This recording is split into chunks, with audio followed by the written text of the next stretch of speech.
సిద్ధార్థ్ గారు, అంటే ట్రైలర్‌లో ఫస్ట్ షాట్ ఏమైతే ఉందో, అంటే వర్షం పడినప్పుడు సామాన్లు సర్దుతూ ఆ ఫ్యామిలీ అంటే ప్రతి మిడిల్ క్లాస్ ఫ్యామిలీ కూడా ఫేస్ చేసే కామన్ పాయింట్ ఇది. సో, అంటే ప్రతి ఇంట్లో కూడా అంటే మేము కూడా వర్షం పడుతున్నప్పుడు కానీ, లేకపోతే వరదలొచ్చినప్పుడు కానీ ఆ ప్రాబ్లమ్ ఫేస్ చేస్తూ ఉంటాం. అందరూ all public Telugu, Tamil we have all faced వరదలు వచ్చి మేము చూసాం డెవస్టేషన్ ఏమవుతుందో. అందులో మనకు అన్నీ ఉన్నాయి. ఇంట్లో మంచి ప్లంబింగ్ ఉంది. ఇంట్లో సెక్యూరిటీ ఉన్నారు. అందరూ వచ్చి ఆ వాటర్‌ని బయట పంపించేంత ప్లంబర్స్ వస్తారు. మున్సిపాలిటీ నుంచి వస్తారు. అలాంటి ఫెసిలిటీస్ లేని వాళ్ళు ఏం చేస్తుంటారు అని ఆలోచిస్తేనే భయమేస్తుంది. నాకు 2015లో నాకు ఫ్లడ్ ఎక్స్‌పీరియన్స్ కొంచెం ఉంది. చెన్నైలో ఫ్లడ్స్ వచ్చినప్పుడు. సో, అలాంటప్పుడు ఈ సీన్ శ్రీ గణేష్ పెట్టినప్పుడు మేమందరూ ఇదే ఫీల్ అయ్యాం. షూటింగ్ చేస్తున్నప్పుడే మనకి ఇలా ఉంటే నాకు ఒక సైక్లోన్ తర్వాత చెప్పాను. ఆంధ్రాలో జరిగిన సైక్లోన్ అప్పుడు హుద్‌హుద్ అనుకుంటా. హుద్‌హుద్ అనుకుంటా. అట్ ద టైమ్ హుద్‌హుద్ సైక్లోన్‌లో సఫర్ అయిన వాళ్ళు, వాళ్ళ లైఫ్ మళ్ళీ ఫ్రెష్‌గా స్టార్ట్ చేయడానికి 25-35 ఇయర్స్ పడతాయంట. మొత్తం అంతా పోయింది కదా. డిలీట్, కెనాట్ బ్యాకప్, మొత్తం పోయింది.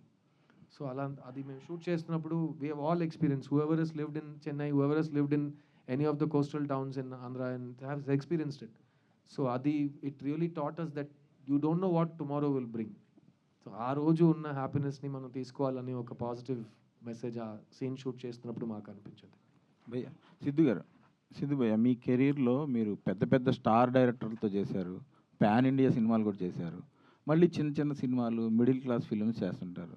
ప్లస్ జనరల్గా ఇవాళ రేపు వచ్చే జనరేషన్ హీరోస్ కానీ లేకపోతే ఇప్పుడున్న ట్రెండ్లో కానీ ఒక బ్లాక్ బస్టర్ తర్వాత దానికి మించిన బ్లాక్ బస్టర్ చేయాలని, దానికి మించిన బడ్జెట్ ఖర్చు పెట్టించే సినిమాలు చేయాలని, సూపర్ హీరోస్ సినిమాలు చేయాలని, సూపర్ న్యాచురల్ సినిమాలు చేయాలని అందరూ అనుకుంటుంటే మీరు ఇలా చేయడంలో ఏంటి మీ ఇంట్రెస్ట్? సార్ 20 years బ్యాక్ నేను బొమ్మరిలోని సినిమా తీశాను సార్. ఆ సినిమా 1 year ఆడింది. ఆ సినిమాకి ఒక 30-40 స్టేజ్ ఫంక్షన్స్ జరిగి ఉంటాయి. అందులో ఒక పెద్ద మనిషి, చాలా పెద్ద ఆయన 2 స్టేజ్లో వచ్చి ఇలాంటి చిన్న సినిమాలు గెలవాలన్నారు. నేను స్టేజ్లో మైక్ పెట్టుకుని నా సినిమాని మీరు ఎలా చిన్న సినిమా అంటారు అన్నాను. చిన్న సినిమా అంటే ఏంటి? మిడిల్ క్లాస్ అంటే చిన్న క్లాసా? లేదు కదా. ఓ విషయానికి లోతు ఉంటే అది లోతు. చిన్న లోతు పెద్ద లోతు ఏముంది? బడ్జెట్ అది సార్. నేను యాక్టర్ని, మీరు మీడియాని, ఇద్దరికి బడ్జెట్కి సంబంధమే లేదు. కథలో ఉన్న వాల్యూ చూసి యాక్టర్ పనిచేస్తాడు, యాక్టర్లో ఉన్న వాల్యూ చూసి మీడియా మాట్లాడుతుంది. సో టాపిక్ గురించి ఖచ్చితంగా ఆర్టిస్ట్గా మీకు సాటిస్ఫాక్షన్ ఇవ్వచ్చు సార్. నేను 20 years నుంచి సాటిస్ఫాక్షన్ కోసమే పనిచేస్తున్నాను. ఇంకా చచ్చే వరకు నా సాటిస్ఫాక్షన్ గురించి నేను పనిచేస్తాను. ఎందుకంటే నేను కళాకారుడిని. నేను ఎవరి డబ్బుల కోసం, ఎవరి ఫేమ్ కోసం నేను ఇక్కడ రాలేదు. నేను నా కళ కోసం, నా డ్రీమ్స్ కోసం ఇక్కడికి వచ్చాను.